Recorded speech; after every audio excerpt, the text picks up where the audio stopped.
जे पंजाब के किहड़े कोने दे नवा फार्म बन गया और आने वाले टाइम के कुछ की उन्होंने जरूरत हो सी तो उन्होंने आसे पासे फिरन नाल उन्होंने अपने इलाके की वो चीज़ मिल वैसी। तो अस्सलाम वालेकुम टू आल संगत, क्या हाल है जनाब? ठीक ठाक हो? उम्मीद करें सारे भैन बिरा ठीक ठाक हो। अल्लाह पाक सारे बिरावां दे माल जान इज़्ज़त आबरू हर शे दी हिफाजत फरमाए तो अल्लाह पाक सारे मुसलमानों दी बच्चियां दे नसीब अच्छे फरमाए। अच्छा जनाब, पिछे बिलादरी दे पे हो तो बिलादरी वड़ गई है तो भेदां दी करेंदी पई है छांटी। तो अज मैं इंशाअल्लाह अपने दोस्तों को वो जानवर दिखाने पाया कि जेडे जानवर असां परचेज किए, न्यू परचेजिंग की है, जेडे एक न्यू स्टार्ट फार्मिंग स्टार्ट जी थी है तो न्यू जेडे जानवर परचेज किए वैन फार्मिंग वास्ते। तो मैं एक जरा शुरू तो जिमें मैं किए ही हैं या हुण जी मैं परचेजिंग की है तो अपने दोस्तों नाल वो शेयर करनी है बई क्या मैं 2 दंद गिदन सारे खीरियाँ गिदियाँ 8 दंद गिदन 6 दंद गिदन के जे जानवर गिदन किस क्वालिटी के विच गिदन और कितनी तादाद के गिदन और कितनी प्राइस के विच गिदन। ठीक हो गया। तो ये एक सादा दोस्त है लाला नवीद, तो वह एक न्यू फार्म स्टार्ट करवाने पे इंशाअल्लाह ब्रीडर और फीमेल उसदियाँ पूरियां करके ते हर शे थाऊँ असां भेजनी है तो इंशाअल्लाह उत्थे न्यू एक फार्मिंग का आगाज़ थी वाला है। अल्लाह दी ज़ात दुआ करे सूँ कि अल्लाह पाक उन्होंने कारोबार के मजीद बरकत अता फरमाए। तो अज दी असां इंशाअल्लाह अपने दोस्तों नाल शेयर करें परचेजिंग बई कितने असां जानवर परचेज कर छोड़े और कितने दे परचेज कर छोड़े और किस क्वालिटी के परचेज किए। ठीक हो गया। तो उस टोटल अपने दोस्तों नाल करें रहनुमाई और पूरी देने डिटेल।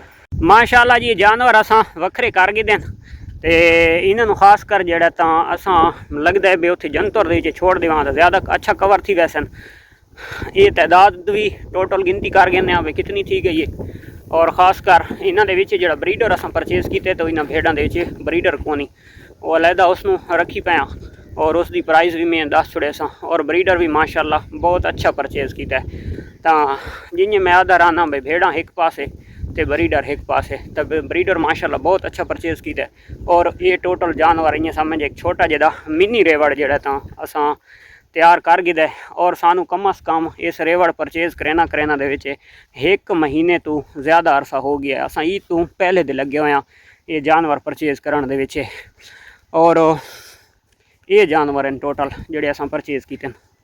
ये तुस हुण जानवर देख गिनो, ये छतरी अजे तक 2 दांत नहीं हुई, ये परे ले लियाँ वो ले ली परे ले ली।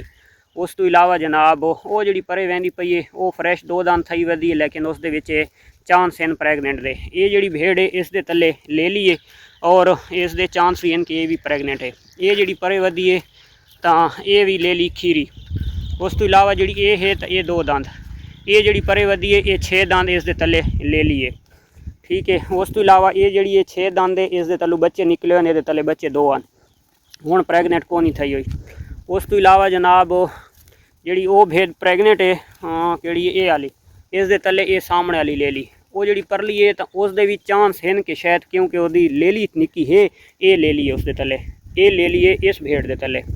ठीक हो गया। जी वो सामने छतरी वधी है वो छतरी भी खीरी।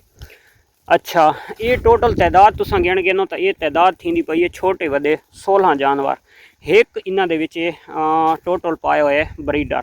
तो टोटल जानवर हैं 17 और 17 जानवरां दी लाट असां तैयार कर गई तो अजे होर जानवर इन्हां भाई होरां दे परचेज करने जेड़े दे विच 2-4 जेड़े सानू लभ गए तो इंशाअल्लाह असां परचेज करके तो ये जानवर वत एक न्यू फार्म वास्ते असां भिजवा देसूँ।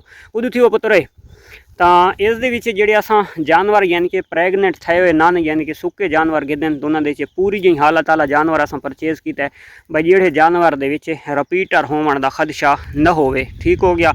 अगे होंदे हर किसी दा नसीब लेकिन जेड़ा ना एक पैकेज बनाउण वास्ते या जेड़ा असां अपने एक तजर्बे की बुनियाद उत्ते जानवर परचेज करें एक अपनी समझ सोच लड़ा के तो भाई ज़्यादा जो मोटा जानवर उसी बकरी दी या भेड़ के तो उस रिपीटर के चांस होने तो जोड़ा जानवर पूरी जी हालत के उसी तो रिपीटर के चांस नहीं आते और दूजे नंबर पर ज़रा मिल पूरी जी प्राइस के रहा है। अग्गा जोड़ा तो मोटा आप फार्मर कर गेंदा जिले 4 दिहाड़े वो खिदमत करे सी तो जानवर मोटा तो लाजमी गल है उस थीवना ही थीवना है। तो ये टोटल जानवर जोड़े असां परचेज किए तो इन्हों मैं प्राइस भी अपने दोस्तों नाल लाजमी शेयर करे सा। इन्हों कुछ ले लियाँ यानी कि बहुत कीमती ले लिया हैं। ये ले ली बहुत अच्छी ले ली है तो इन यार जानवर विचे माशाअल्लाह बहुत अच्छे भी हैं। तो मेन गल ये है कि परले बंदे दा सादे उत्ते अलहमदुलिल्लाह कितना इतमाद है कि जितने जानवर हैं ये उस कोल भी वीडियो यूट्यूब ते उस देखनी है मेरे वास्ते इतने जानवर परचेज हो गए और ख़ास कर जेडे दूजे मेरे सिर्फ सार टोटल व्यूवर हैं तो उन्होंने कोल वीडियो उस दे बराबर बननी है कि जेडे बंदे दे पैसे लगे पैन। ठीक हो गया। तो उस बंदे नूं एक दो जानवरों की तो पहले मैं भेजी है, उस तो बाद कितने जानवर हो गए काफ़ी सारे, तो मैं उसनों वीडियो तक नहीं दिखाई कि भाई मैं तो वास्ते इतनी परचेजिंग कर छोड़िए, इतनी तादाद हो गई है और इतने दी हो गई है अजे तक उस जेडे बंदे दे फार्म वास्ते जानवर वहदे पैन उस बंदे नाल ये नहीं पता कि मेरे वास्ते जेडे जानवर आते पैन वो कितनी प्राइस दे परचेज हो चुके हैं। मेरा ये वीडियो बनाने का मकसद ये है कि जितने हिस्सा दे न्यू फार्मर भिरा हैं तो वो शुरू तो मैदा ये तकरार आंदा पे भाई जानवर किस क्वालिटी दे और कितनी तादाद गिननी चाहिए और ख़ास कर लेलियाँ गिननियाँ चाहिए, प्रैगनेंट गिननियाँ चाहिए, फिलान ढिमकान ये परचेजेंगे। भेड़ फार्मिंग जिदा भी करनी है बकरी दी जे करो तो मिक्स माल गिनो, लेकिन हर कोई बकरियां वाले भाई मजे करन क्योंकि उन्होंने टॉप का शौक है, भेड़ का गरीबां वाला ते निक्का शौक है। तो भेड़ दे विच क्योंकि तादाद वाइज हिक्के क्वालिटी का जानवर नहीं लभदा। कोई आखे जी मैं लेलियां कट्ठियां करनियां अच्छियां लेलियां नहीं कर सकदा, कोई आखे प्रैगनेंट तो नहीं कर सकदा। उस तो बेहतर असां हुण मिक्स परचेजिंग की है। मिक्स परचेजिंग दे विच ये सानू फायदा थी वैसी कि आने वाले टाइम दे विच ओहदी प्रोडक्ट भी अच्छी थी वैसी और ख़ास कर जानवर भी सारे तकरीबन लवे थी वैसे कि जी मैं सारियां नूं कट्ठा ही प्रैगनेंट करवाना है और कट्ठा ही डिलीवर करवाना है। तो वो बाद दे विच आ फार्मर करेंदा रहा है। मेन मकसद है कि जानवर उसनूं अच्छे मिल वैन, तो ये अच्छे जानवर अलहमदुलिल्लाह सानू मिल गए। ये टोटल तादाद 16, एक ब्रीडर 17, लेकिन ब्रीडर की जी कीमत है तो वो काफ़ी सारी भारी है।